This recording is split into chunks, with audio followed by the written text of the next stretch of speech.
अनस की स्टोरी में आपका स्वागत है। आज फिर हम एक नई कहानी लेकर आपके सामने उपस्थित हैं। तो चलिए शुरू करते हैं आज की कहानी। ये कहानी एक घटना पर आधारित है।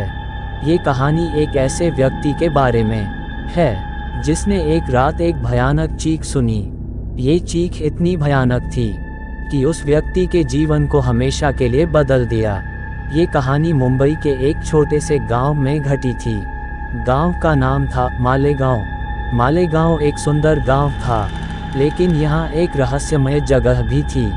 ये जगह थी खूनी सोमवार। खूनी सोमवार एक सुनसान जंगल था। इस जंगल में बहुत सारे खून के निशान थे। लोगों का मानना था कि इस जंगल में एक भूत रहता है। ये भूत किसी भी व्यक्ति को देखता तो उसे मार डालता था। एक दिन एक युवक का नाम आकाश इस जंगल में गया। आकाश एक साहसी युवक था। वह भूतों और आत्माओं पर विश्वास नहीं करता था। वह सोचता था कि यह सब अफवाहें हैं। आकाश जंगल में घूम रहा था कि अचानक उसे एक भयानक चीख सुनाई दी। ये चीख इतनी भयानक थी कि आकाश का दिल बैठ गया। वह डर के मारे कांपने लगा। आकाश चीख की ओर भागा। वह चीख का स्रोत खोजने के लिए बेताब था। आकाश ने जंगल में बहुत खोजा, लेकिन उसे चीख का स्रोत नहीं मिला। आकाश थक गया और निराश हो गया। वह जंगल से बाहर निकलने के लिए रास्ता तलाशने लगा। तभी उसे एक पेड़ के नीचे एक महिला दिखाई दी। महिला बहुत ही सुंदर थी, लेकिन उसकी आंखों में एक भयानक नज़र थी। आकाश महिला को देखकर चौंक गया। वह महिला से बोला, तुम यहाँ क्या कर रही हो? महिला ने आकाश को देखा और कहा, मैं तुम्हारी मदद करने आई हूँ। आकाश ने पूछा, मेरी मदद करने के लिए? महिला ने कहा, हाँ, मैं तुम्हें चीख का स्रोत दिखा सकती हूँ। आकाश ने कहा, ठीक है, मुझे दिखाओ। महिला ने आकाश का हाथ पकड़ा और उसे जंगल के अंदर ले गई। वे जंगल में बहुत दूर तक गए। अंत में वे एक छोटी सी झोपड़ी के सामने पहुँचे। महिला ने झोपड़ी की ओर इशारा किया और कहा, चीख यहीं से आ रही है। आकाश ने झोपड़ी के अंदर झांका। झोपड़ी के अंदर एक आदमी बैठा था।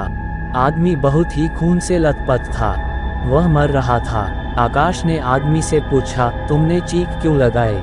आदमी ने कहा, मैंने भूत को देखा, उसने मुझे मार डाला। आकाश ने कहा, तुमने भूत को देखा कैसे? आदमी ने कहा, मैं यहाँ जंगल में खो गया था। मैं रास्ता ढूंढ रहा था। तभी मुझे एक महिला दिखाई दी। महिला बहुत ही सुंदर थी। मैंने उससे मदद मांगी।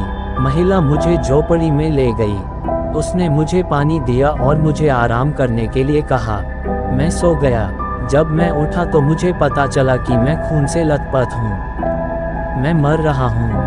आकाश ने आदमी की बात सुनी और उसे बहुत दुख हुआ।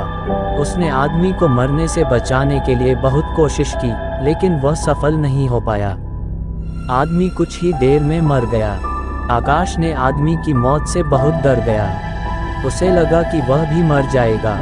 वह झोपड़ी से बाहर भागा और जंगल से बाहर निकल गया। आकाश जंगल से बाहर निकलकर अपने घर चला गया। वह कभी भी इस घटना को नहीं भूला। उसे हमेशा चीख की आवाज़ सुनाई देती थी। ध्यान दें, ये कहानी काल्पनिक है और इसमें किसी भी प्रकार की भूतिया या अतीत की घटना नहीं है। अगर आपको वीडियो अच्छी लगी हो तो प्लीज़ वीडियो को लाइक करें और चैनल को भी सब्सक्राइब करके बेल नोटिफिकेशन को ऑल पर प्रेस कर दें। Thanks for your watching.